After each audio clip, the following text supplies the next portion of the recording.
निधि का नेचर बचपन से ही शर्मिला था। वो ना ज्यादा लोगों से बात करना पसंद करती और ना ही ज्यादा मिलना जुलना। निधि, ये पैसे ले जरा और बाजार से चीनी तो ले आ। नहीं माँ, मैं नहीं जाऊंगी, मुझे शर्म आती है, आप ही चले जाओ ना। पता नहीं क्या करेगी ये लड़की, जीवन में कभी कुछ किया ही नहीं सिवाय पढ़ाई और घर के कामों के। इसकी शादी भी आसपास ही कहीं करवा दो, दूर जाकर इसका गुजारा कैसे होगा। निधि सुनती सबकी, समझती भी, लेकिन चुप करके रह जाती। एक दिन पिता के दोस्त अपने परिवार के साथ निधि के घर खाने पर आते हैं। उनकी बेटी बहुत ही स्मार्ट होती है। निधि बेटा, वीणा के साथ बात करो, देखो अंकल की बेटी भी आई है उनके साथ। निधि वीणा के साथ वहीं बैठ जाती है। चलो ना अंदर चलते हैं, यहाँ कहाँ बड़े लोगों के बीच बैठे। निधि माँ की तरफ देखती है और अंदर चली जाती है। वैसे मैंने ना अपना चैनल खोला है, तुम सब्सक्राइब करना उसमें। मैं ना ब्यूटी और फैशन की बात करती हूँ, ये देखो। ओह, इतने सारे लोगों के सामने तुम कैसे इतना बोल लेती हो? मुझे तो बहुत शर्म आती है। अरे शर्म कैसी? खैर, सीधी सादी सी निधि, उसकी शादी हो जाती है राकेश से। राकेश एक स्मार्ट लड़का था, उसे घूमना फिरना पसंद था, लेकिन निधि का शर्मिला व्यवहार वो समझ जाता है। अरे निधि, घर से बाहर क्यों नहीं निकलती? लोगों से मिला जुला करो, तभी तो पता चलेगा ना कि दुनिया कैसी है। क्या करना है पता करके? शादी से पहले पापा और अब आप। ठीक है ना, मुझे ज्यादा दुनियादारी में नहीं पड़ना। निधि की जिंदगी ठीक ठाक चल रही थी। उसके 2 लड़के होते हैं, दोनों को वो पढ़ाती लिखाती, उनका ख्याल रखती। निधि, 25 साल हो गए शादी को, दोनों बच्चे सेटल हैं। हम लोगों ने शहर में 2 मकान भी ले लिए। दोनों की शादी खुद का पता ही नहीं चला कैसे उड़ गया। हाँ, ये तो है। मैं खुश हूँ, जिम्मेदारियाँ आती रही, मैं निभाती रही, और क्या चाहिए। देखो, मैंने सोचा है कि अब हम लोग अमेरिका जाकर रहेंगे। यहाँ की जिंदगी तो जी ली, वैसे मुझे वहाँ बहुत अच्छी नौकरी मिल रही है। मैं कैसे चलूंगी, मुझे वहाँ का कुछ नहीं पता। अब तो जानते हैं ना कि मैं घर से बाहर ही कम निकलती हूँ। अरे तो क्या हुआ, वहाँ भी घर में ही रहना है ना, मैं हूँ ना, नौकरी करूँगा। निधि मान जाती है और पति के साथ अमेरिका चली जाती है। माँ, तुम्हारी बहू को बच्चा होने वाला है, तो क्या तुम 2 महीने के लिए यहाँ आ सकती हो?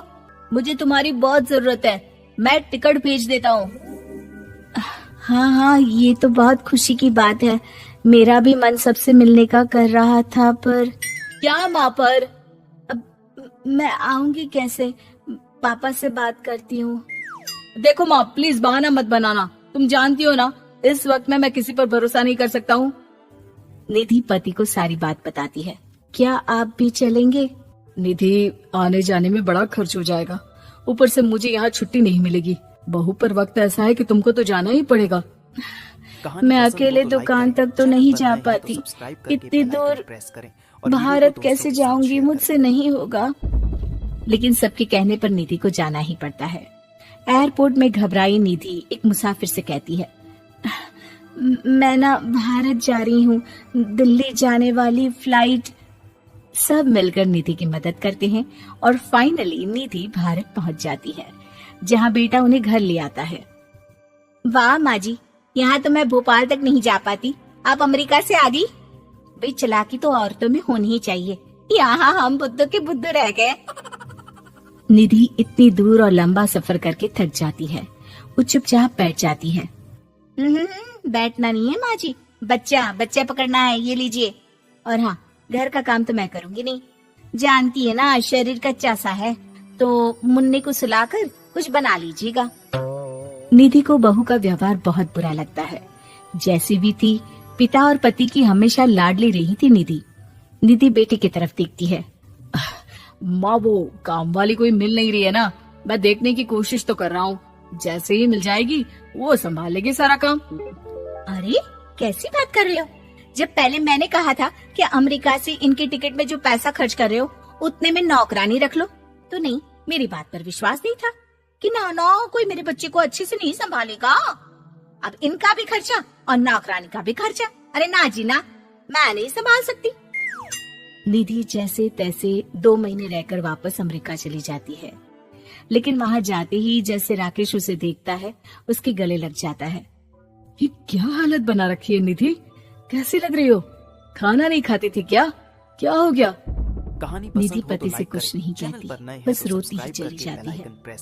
मैं नहीं चाहूंगी कभी भी भारत, आप मुझे हमेशा यहीं रखना अपने पास। राकेश बेटे को फोन करता है। तुम्हारी माँ की जो दुर्दशा करके तुमने भेजा है ना, मुझे पता होता तो मैं अपनी बीवी को कभी तुम्हारे पास नहीं भेजता। पापा आप तो रीना का नेचर जानते हैं ना, वो माँ पर हावी रहती थी।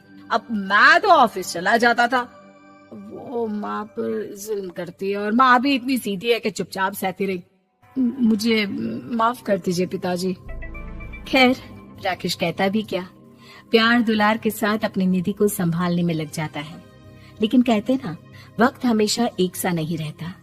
अमेरिका में ही राकेश की मृत्यु हो जाती है और निधि अकेली रह जाती है। बड़ा बेटा कहता है, माँ भारत चलो ना, हम लोग साथ रहेंगे। निधि को जैसे ही वो सब सीन्स याद आते हैं वो परेशान हो जाती है। समझ में नहीं आता कि पति के बिना अब जीवन कैसे चलाएगी। मैंने सारा जीवन घर का काम किया, घर देखा और जिंदगी चलाई, लेकिन जिस घर में रही सबने प्यार दिया, मैं वहां नहीं जाना चाहती। तभी राकेश जिस कंपनी में काम करता था उसका मालिक निधि के घर आता है। वो भी भारतीय ही होता है। दीदी, राकेश ने आपके बारे में बताया था।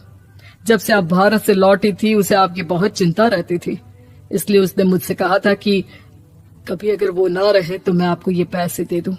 और हाँ, हम लोगों की कंपनी में आपके लिए नौकरी भी है।